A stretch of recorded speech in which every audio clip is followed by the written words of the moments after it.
आज तो मेरा बहुत मन था कि मैं कचौड़ियाँ खाऊं। अरे मन है तो खाना भी चाहिए। तुम आराम से बैठो, मैं अभी कचौड़ी बना कर लाती हूँ। ननद की आवाज पर दोनों भाभियां उसके आगे पीछे भागने लगी थी। ये लो दीदी, आराम से बैठकर कचौड़ियाँ खाओ। अच्छा, अगर आपको कचौड़ियाँ अच्छी लगी हो ना तो मेरे बारे में कुछ अच्छा बोल देना प्लीज। भाभी सच्ची बताओ, कोई खास नहीं बनी है कचौड़ियाँ। हाँ बस ठीक ही है, अब आपने बनाई है तो खा लेती हूँ। अच्छा देखो, तुम गुस्सा मत होना और अपने मन में कोई ऐसी वैसी बात मत लाना। तुम कहो तो मैं कुछ और बना के लाऊं क्या तुम्हारे लिए? अरे नहीं नहीं भाभी, आपके हाथ की ना बकवासी कचौड़ियाँ खाकर मेरा मूड खराब हो गया है। अब मैं और कुछ नहीं खाऊंगी। आप ऐसा करना, आधे घंटे में चाय बना लाना। हाँ हाँ क्यों नहीं, मैं बना दूंगी ना तुम्हारे लिए चाय। तुम जाओ अपने कमरे में आराम कर लो। शाम के समय भाभी देखो ना, बहुत दिन से मेरा मन है कि मैं अपने लिए एक लेटेस्ट डिजाइन की सोने की अंगूठी खरीदूं, बिल्कुल ऐसी जैसे आपने पहन रखी है। लेकिन देखो ना, आपके नंदोई तो अपनी जेब ढीली करने को तैयार ही नहीं होते। अब क्या कर सकते भाई, हम तो दूसरों की अंगूठियां देखकर अपनी किस्मत को ही कोस सकते हैं। अरे नहीं नहीं दीदी, आप किसी को कोसना वोसना मत। आपको सोने की अंगूठी चाहिए ना, ये लो, आप मेरी अंगूठी रख लो। मैंने पहनी, आपने पहनी, एक ही तो बात है। अच्छा मैं चलती हूँ, अभी खाना बनाना है ना। भाभी, बड़ी भाभी ने ना कचौड़ियाँ खिलाकर मूड खराब कर दिया, तो पैर में अब आप कुछ अच्छा सा बनाकर खिलाना।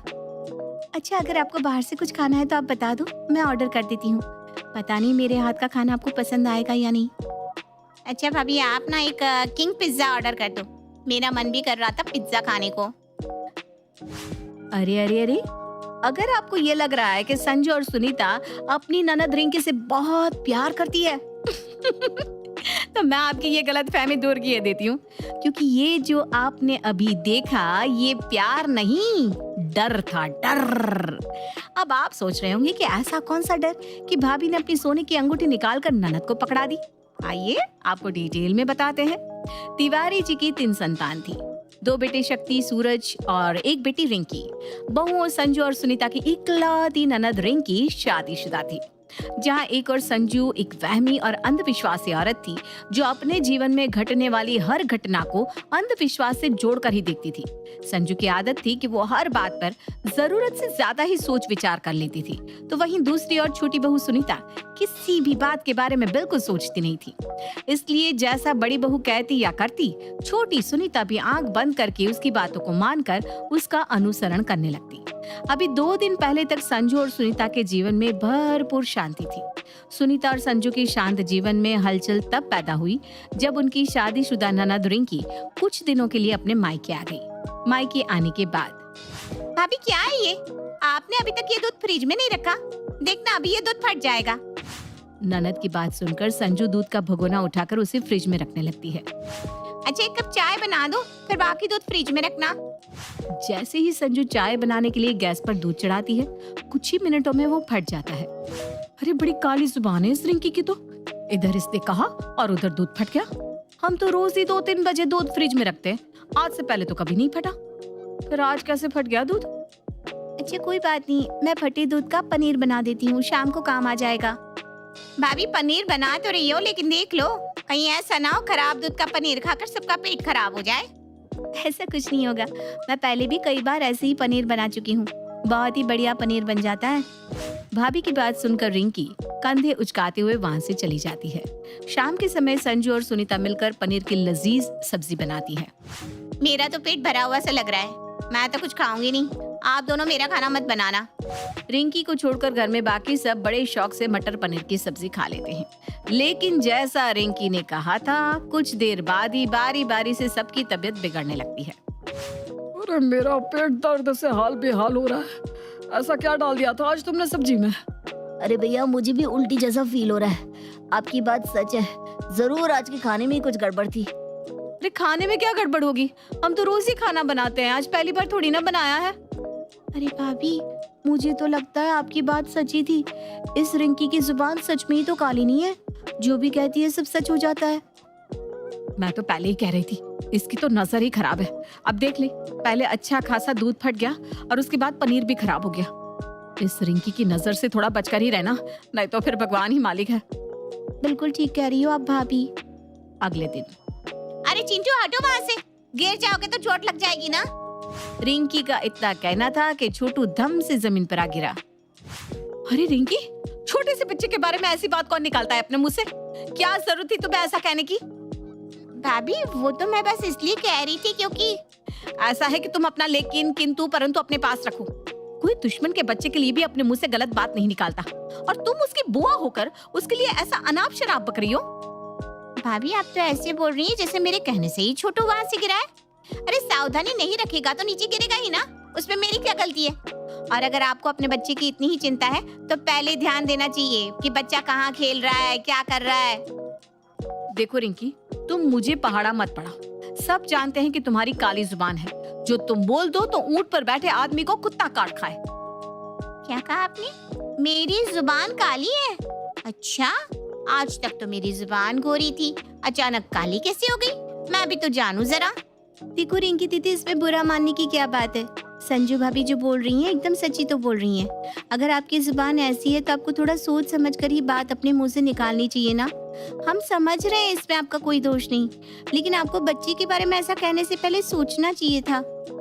अच्छा, तो आप दोनों के कहने का मतलब ये है कि अगर मैं कह दूं कि भैया सामने से आते हुए अभी टेबल से टकरा जाएंगे तो वो सच में टकरा जाएंगे क्या?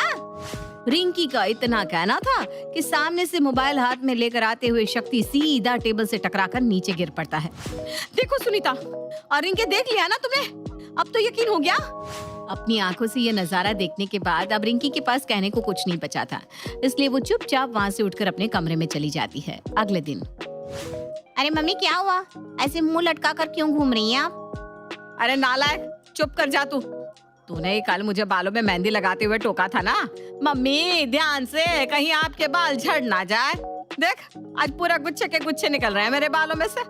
ऐसा लग रहा है आधे बाल ही सर से गायब हो गए हैं। तू ना आज के बाद अपनी काली जुबान जरा सोच समझ कर ही खोलियो। जब देखो तब उल्टा सीधा बोलती रहती है। रिंकी सबको समझा समझा कर परेशान हो गई थी कि उसकी जुबान सफेद या गुलाबी भी तो हो सकती है, लेकिन काली तो बिल्कुल नहीं है। लेकिन जब घर में कोई भी उसकी बात मानने को तैयार नहीं हुआ, तब उसने अपनी इस कमी का फायदा उठाने के बारे में सोचा। आपदा में अवसर इसे ही कहते हैं। ये लोग मुझे काली जुबान बताकर परेशान करने चले थे ना, अब मैं इनकी अकल ठिकाने लगाती हूँ। बस उसी दिन से रिंकी अपनी काली जुबान का डर दिखाकर घर में अपनी तानाशाही चलाने लगती है। घर में कोई भी उसके सामने बोलने की हिम्मत इसलिए नहीं कर पा रहा था क्योंकि उन्हें डर था कि कहीं वो अपनी जुबान से उनके लिए कुछ उल्टा सीधा ना बोल दे। अरे रिंकी, क्या बात है? कुछ हुआ है क्या तुम्हारे मायके में? नहीं तो आप ऐसा क्यों पूछ रहे हैं? अरे तुम्हारी मम्मी का फोन आया था, बोल रही थी कब आ रहे रिंकी को लेने। आज तक तो मम्मी जी हमेशा यही कहने को फोन करती थी कि कुछ दिन और रुक जाने दीजिए रिंकी को, और इस बार ले जाने के लिए पूछ रही है। मुझे थोड़ा अजीब लगा, इसलिए तुम्हें कॉल कर लिया। विजय की बात सुनकर रिंकी हंसने लगती है। माँ हो या भाभी, यहाँ कोई नहीं चाहता कि मैं ज्यादा दिन तक मायके में रहूं। क्या? और इस बात पर तुम दुखी होने के बजाय हंस रही हो? वजह जान लेंगे तो आप भी मेरी तरह हंसने लगेंगे। जब मैं मायके आई तो मैंने देखा मम्मी किसी लोकल सी मेहंदी को अपने सर में पोतने की तैयारी कर रही थी। मैंने मेहंदी का पैकेट उठाया तो उसपे साफ साफ केमिकल, अमोनिया और सस्ते कलर यूज होने के बारे में लिखा हुआ था। माँ को सावधान करने के लिए मैंने कहा कि आप ये मेहंदी मत लगाओ, आपके बाल झड़ जाएंगे। उस मेहंदी को धोते समय वास्तव में मम्मी के बाल झड़े तो उन्हें लगा मेरे कहने के कारण उनके बाल झड़ने लगे। ऐसे ही छोटू कपबोर्ड पर चढ़ रहा था। मैंने कहा नीचे उतर जाओ नहीं तो गिर जाओगे। इतना कहते ही वो गिर पड़ा। भैया का ध्यान मोबाइल में था, इसलिए उन्होंने टेबल की तरफ देखा नहीं और टकरा कर गिर पड़े। अरे तो तुमने बताया क्यों नहीं सबको?